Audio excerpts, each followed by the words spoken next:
الحمد لله والصلاة والسلام على خير خلق الله محمد بن عبد الله وعلى آله وأصحابه ومن والاه أما بعد ቁጥር 306 የዛዱል መዓድ ፈታዋ ነው።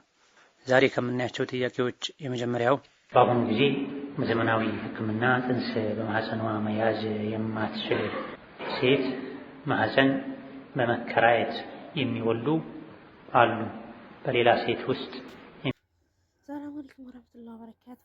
ውድ ቤተሰቦች እንዴት ናችሁ? ሰላም ናችሁ? አልሐምዱሊላህ ሰላም ነኝ። እና ዛሬ ለመጀመሪያ ጊዜ ኢትዮጵያ ዶናት ልሰራ ለሞክረው። እንግዲህ ያው እንደዛ እንደ ውጭ ሀገር ባይሆንም እንግዲህ ወጣ ሊሳካል ብዬ አስባለሁ። ለመጀመሪያ ጊዜ ልሞክረው ነው ማለት ነው። እዚህ ጋር አንድ እንቁላል አዘጋጅቻለሁ። ያው እንቁላሉ እንግዲህ 2-3 ቢሆን አይጠላም ነበር፣ ግን ውድ ነው ሀገራችን። አንድ እንቁላል 20 ብር። እዚህ ጋር ወተት አዘጋጅቻለሁ። ይቺ ወተት ራሷ ስንት መሰለች? 40 ብር የምትገዛው ማለት ነው። 2 ማንኪያ ነው እኮ ነው፣ እዛ በላይ እኮ ነው። እና ስኳርም አለኝ እዚህ ውስጥ፣ ካሜራ አለኝ እዚህ፣ ጨው አለኝ እዚህ፣ ዱቄት አለኝ እዚህ፣ ውሃ አለኝ እና ላቦካ ነው ማለት ነው። እና ሁሉንም አቀላቀል ያለው እንደዚህ ካዋሃድኩት በኋላ ከዛ ዱቄቱን ነው የምጨምረው ማለት ነው።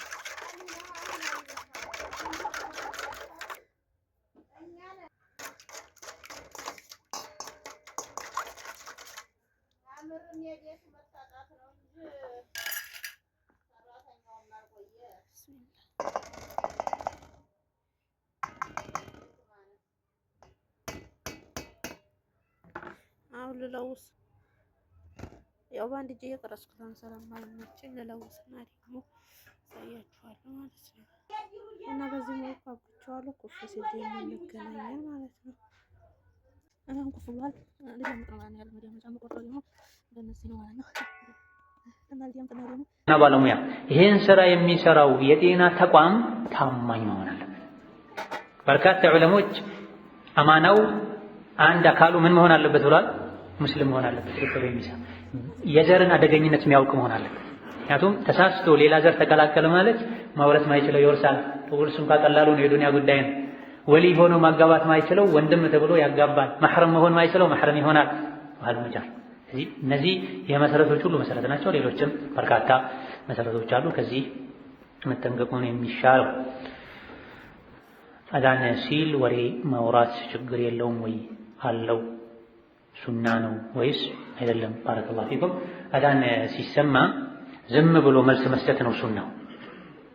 አዳን ሲባል ዝም ብሎ መልስ መስጠት ነው ሱናው። ነገር ግን ያወራ ሰው ደንቆሮ ይሆናል፣ ለምጣም ይሆናል፣ ሌላ ዛሊክ የሚሏቸው እነዚህ በሐዲስ የተነገሩ አይደለም። ግን አደቡ ዝም ብሎ መልስ መስጠት ነው። ግዴታው መሀል ላይ ቢያወሩ ሙአዚኑ ሲጨርስ እሱን ተከትሎ መልስ መስጠት ነው።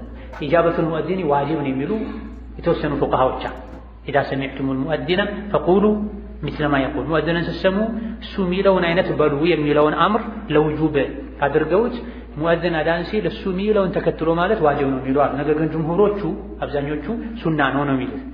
ይሄን ተግባራዊ ለማድረግ 2 ደረጃዎች አሉ። አንደኛው ደረጃ የተሻለው ዝም ማለት ወሬ ያቁም።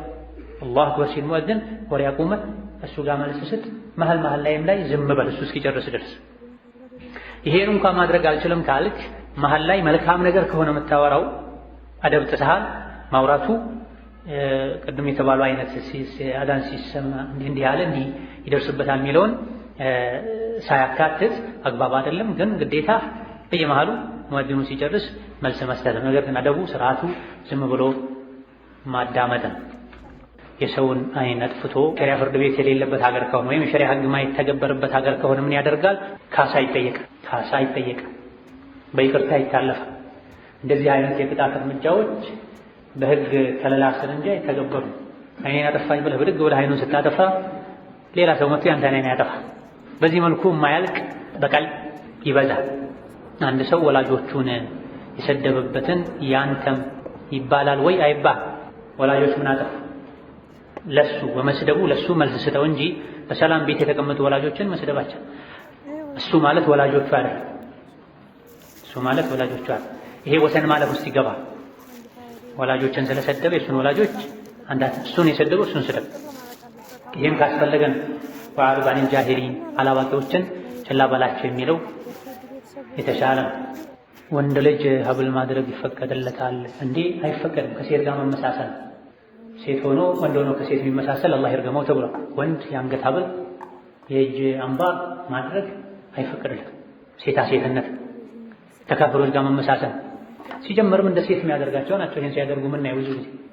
ምንም የማናውቀው ሰው እድሜ ልካችንን ያፈራነውን ንብረት በአንድ ጀንበር ሰርቆን እኛ አውፍ ብንለው አላህ በቅያማ ምንም አይጠይቀውምን?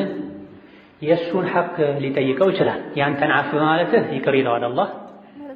የእሱን ሐቅ ግን በመጣሱ አላህ ሊጠይቀው ይችላል። ገንዘብ ሲወስድ ሁለት ነገር ነው ያለው። አንድ ያንተን ሐቅ ወስዷል፣ ያንተ ሐቅ ነው፣ ይቅር ካልከው ይቀራል። አላህ ግን አትስረቁ ብሏል። አለመስረቅ የአላህ ሐቅ ነው። የአላህን ትእዛዝ አክብሮ ከመስረቅ መታቀብ የአላህ ሐቅ ነው። ስለዚህ አንተን ይቅር ካልክ የአላህ ደግሞ አላህ ዘንድ ነው ያለው፣ እኛ አናውቅ። ኢንሻአ አደበሁ ወኢንሻአ ገፈረ፣ ከፈለገ ይቅር ይለዋል፣ ከፈለገ ይቀጣዋል። አትስረቅ ቢህ ለምን ሰረክ ብሎ ማለት። ስለዚህ ማንኛውም ሰው ጥፋት ሲያጠፋ አንዳንዴ ሁለት አንዳንዴ ሶስት ነገር ነው የሚያጠፋው። እዚህ ላይ ጥያቄው ላይ ሁለት ሐቅ ነው ያለው። የአላህ ሐቅ አለ መስረቁ፣ የሰው ሐቅን አክብሯል አላህ። አትንካ ብሎ መስረቅ ከከባድ ወንጀሎች መሃል አንዱ ነው። አይ ብሎ የሰረቀ የአላህን ሐቅም ነክቷል። ያንተን አፍ ካልክ የአላህ አላህ ዘንድ ይቀራል፣ ከፈለገ ይቀጣዋል፣ ከፈለገ ይቅር ይለዋል። በምንም መልኩ ይቅር አይለውም የሚባለው ከፍሮ የሄደ ሰው፣ ሽርክ ይዞ የሄደ ሰው። አንድ ሰው የበደለ ሰው ተበዳዩ ሊበቀለው ሌላ ቅጣት አኺራ ላይ ይደርስበታል።